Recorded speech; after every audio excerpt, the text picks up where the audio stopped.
Assalamualaikum warahmatullahi wabarakatuh. Perkenalkan, kami dari kelompok 6 yang beranggotakan Febiana Nur Alifah, Melani Magdalena Tine, Nur Anissa, Ferawati Anggraini, dan saya sendiri Cynthia Mega Susanti.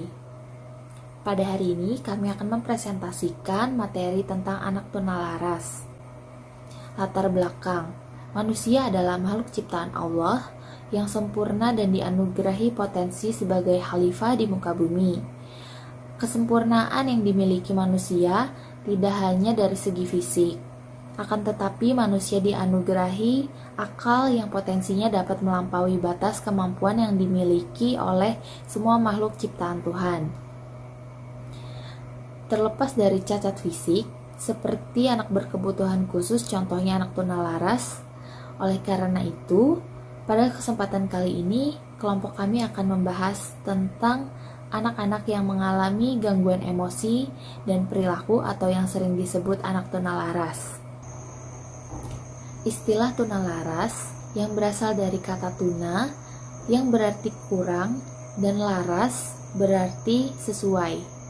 Jadi anak tunalaras berarti anak yang bertingkah laku kurang sesuai dengan lingkungannya. Anak tunalaras sering disebut tuna sosial karena anak tunalaras memiliki perilaku yang cenderung menyimpang dari norma-norma yang ada di masyarakat dan perilakunya dapat merugikan dirinya sendiri maupun orang lain, seperti mencuri, mengganggu, dan menyakiti orang lain. Mungkin itu saja dari saya, akan dilanjutkan oleh teman saya. Baik, saya akan melanjutkan presentasi dari teman saya sebelumnya. Slide selanjutnya itu ada faktor penyebab anak tunalaras. Dalam MINSI tahun 2020 ada 2 faktor yang menjadi penyebab anak mengalami tunalaras, yaitu faktor internal dan faktor eksternal. Faktor internal terdiri dari keturunan, psikologis, kondisi fisik, dan masalah perkembangan. Yaitu yang pertama tadi ada keturunan. Orang tua berperan penting dalam melahirkan generasi, sehingga orang tua diharapkan harus berhati-hati dalam melaksanakan perkawinan yang sampai salah memilih calon pasangan. Yang kedua ada psikologi. Frustasi adalah pemicu anak mengalami kenakalan dan tindakan yang di luar kejiwaan. Dengan adanya frustasi, banyak anak yang lari ke alkohol, pergaulan bebas, dan seks bebas. Yang ketiga ada kondisi fisik. Kelenjar endokrin merupakan salah satu penyebab timbulnya kejahatan. Hormon yang dikeluarkan oleh kelenjar endokrin mempengaruhi tenaga seseorang. Akibatnya, dari gangguan tersebut, maka dapat memunculkan gangguan perkembangan fisik dan mental seseorang, sehingga berpengaruh terhadap perkembangan wataknya. Yang keempat ada masalah perkembangan. Setiap memasuki fase perkembangan baru, individu dihadapkan pada berbagai tantangan dan atau krisis emosi. Ego berperan penting dalam mengatasi krisis ini. Maka perkembangan ego yang matang akan terjadi sehingga individu dapat menyesuaikan dengan lingkungannya. Selanjutnya ada faktor eksternal, yaitu keluarga, sekolah, dan masyarakat. Yang pertama itu ada keluarga. Pendidikan yang pertama adalah keluarga. Sudah sewajarnya keluarga memberikan kenyamanan dan perasaan aman bagi anggota keluarganya. Yang kedua ada sekolah. Di sekolah tersedia tata tertib dan aturan yang harus ditaati oleh peserta didik. Mereka diajarkan untuk menaati peraturan dan latihan disiplin. Mereka tidak hanya dibekali pengetahuan saja, tetapi harus mempunyai kepribadian yang akan menjadi anak pribadi yang bertanggung jawab, baik terhadap pribadi maupun masyarakat. Yang terakhir, masyarakat. Dalam lingkungan masyarakat terdapat pengaruh negatif yang ditambah juga hiburan yang tidak sesuai dengan perkembangan jiwa anak, yang merupakan sumber terjadinya kelainan tingkah laku. Selanjutnya akan dilanjutkan oleh teman saya. Baik, di sini saya akan melanjutkan presentasi dari teman saya. Perkenalkan, nama saya Melani Magdalena Tine dengan NIM 19101233200018. Klasifikasi anak tunalaras. Secara garis besar, anak tunalaras dapat diklasifikasikan menjadi anak yang mengalami kesukaran dalam menyesuaikan diri dengan lingkungan sosial dan anak yang mengalami gangguan emosi.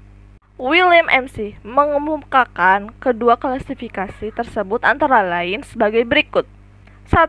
Anak yang mengalami kesulitan dalam menyesuaikan diri dengan lingkungan sosial. 2. Anak yang mengalami gangguan emosi. Adapun anak tunalaras menurut Denny 2016 halaman 61-62 dibagi dari segi derajatnya, penyimpangannya. 1. Anak tunalaras taraf ringan menunjukkan penyimpangan emosi dan penyesuaian masih dalam taraf permulaan dan ringan, namun ada gangguan dalam perkembangan dirinya. Pada taraf ini, anak masih berada dalam lingkungan keluarga dan sekolah biasa. Anak membutuhkan usaha bimbingan dan penyuluhan sekolah dasar, menengah, dan keluarga. 2. Anak tunalaras dengan taraf sedang menunjukkan penyimpangan emosi dan penyesuaian terhadap lingkungan bertaraf sedang.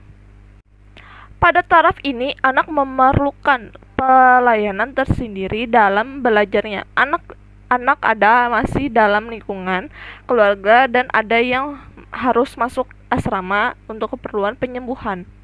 3. Anak tunalaras dengan taraf berat menunjukkan pelanggaran hukum karena mengganggu ketertiban masyarakat dan disebut delinkuansi. Hal ini mencakup anak yang sudah terlibat narkotika dan tindakan kriminal. Sekian dari saya, akan dilanjutkan oleh teman saya. Perkenalkan, nama saya Nur Anissa. Jadi di sini saya akan melanjutkan presentasi dari teman saya, yaitu mengenai karakteristik anak tunalaras. Nah, jadi bagaimana sih karakteristik anak tunalaras? Nah, jadi menurut Halahan dan Hauptmann ada 4 dimensi karakteristik anak tunalaras. Yang pertama, anak yang mengalami gangguan perilaku seperti berkelahi, memukul, menyerang, mementingkan diri sendiri, pemarah, pembangkang, suka merusak, kurang ajar, dan sebagainya. Selanjutnya yang kedua, anak yang mengalami kecemasan dan menyendiri. Contohnya seperti cemas, tegang, tidak punya teman, tertekan, sensitif, rendah diri, mudah frustasi, pendiam, dan mudah bimbang. Yang ketiga, anak yang kurang dewasa seperti pemalu, kaku, pasif, mudah dipengaruhi, pengantuk, dan pembosan. Yang keempat, anak yang agresif dalam bersosialisasi seperti anak ini mempunyai komplotan jahat, berbuat onar bersama komplotannya, membuat geng, suka di luar rumah sampai larut, bolos sekolah, pergi dari rumah. Nah, jadi itu tadi 4 dimensi karakteristiknya. Yang selanjutnya menurut Wardani juga disebutkan ada 3 aspek karakteristik anak tunalaras. Yang pertama, karakteristik akademik. Nah, jadi karakteristik akademik ini yaitu anak dengan gangguan perilaku, emosional, dan sosial memiliki kecenderungan malas untuk belajar serta ingin melakukan sesuatu sesuai dengan keinginannya. Yang kedua, karakteristik sosial dan emosional. Nah, jadi karakteristik sosial dan emosional ini menimbulkan ciri-ciri perilaku tidak diterima oleh lingkungannya dan biasanya melanggar norma di keluarga, sekolah, teman sebaya, dan masyarakat. Karakteristik emosional ini ditandai agresivitas yang menimbulkan gangguan terhadap temannya. Yang ketiga, karakteristik fisik dan kesehatan. Jadi karakter fisik dan kesehatan tidak jauh berbeda dengan anak pada umumnya. Namun apabila sisi agresivitas anak tinggi berdampak pada kesehatan, gangguan makan, gangguan tidur, serta kecenderungan jorok atau tidak memperhatikan kesehatan si anak. Itu saja presentasi dari saya, akan dilanjutkan oleh teman saya. Terima kasih.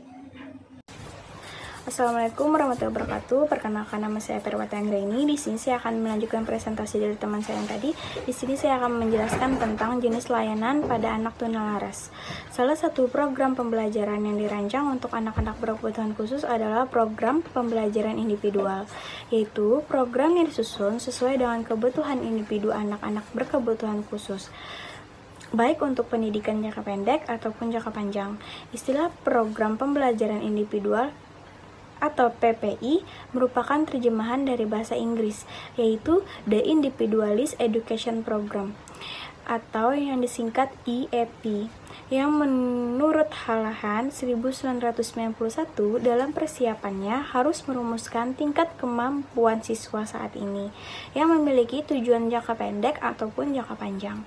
Sedangkan pemberian layanan diberikan dengan menyusun rencana, aktivitas kegiatan, dan melakukan evaluasi. Semua program yang dilakukan untuk anak berkebutuhan khusus tersebut harus memperoleh persetujuan dari orang tua murid. Sekian presentasi dari saya ucapkan terima kasih.